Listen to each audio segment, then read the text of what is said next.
Assalamualaikum warahmatullahi wabarakatuh. Welcome to come back my channel YouTube Cuda. Kalau kalian belum pernah nonton video Cuda sebelumnya, maka jangan lupa dulu tekan tombol subscribe, like, and comment setelah nonton video ini dengan selesai.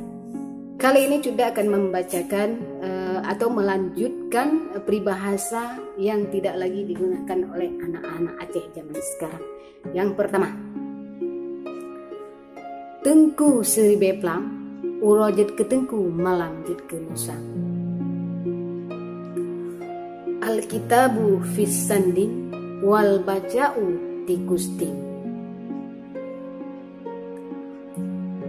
Tengku jaman pijut-pijut, gaduh kalut baca doa. Tengku jino tumbon-tumbon, gaduh ekren rengen istana. Menyo tatu'ah pelaku, boh labu jid ke asok kaya. Menyo hana tatu'ah pelaku, anak tengku jid ke belaga. Wajib uro Jumat, sunat uro raya.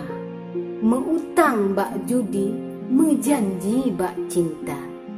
Mengucap wate bala, meratip wate gempa.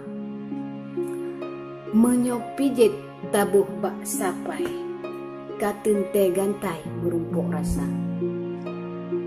Menyesulit tabuh ke pangkai, katente kanjai merumpuk rasa.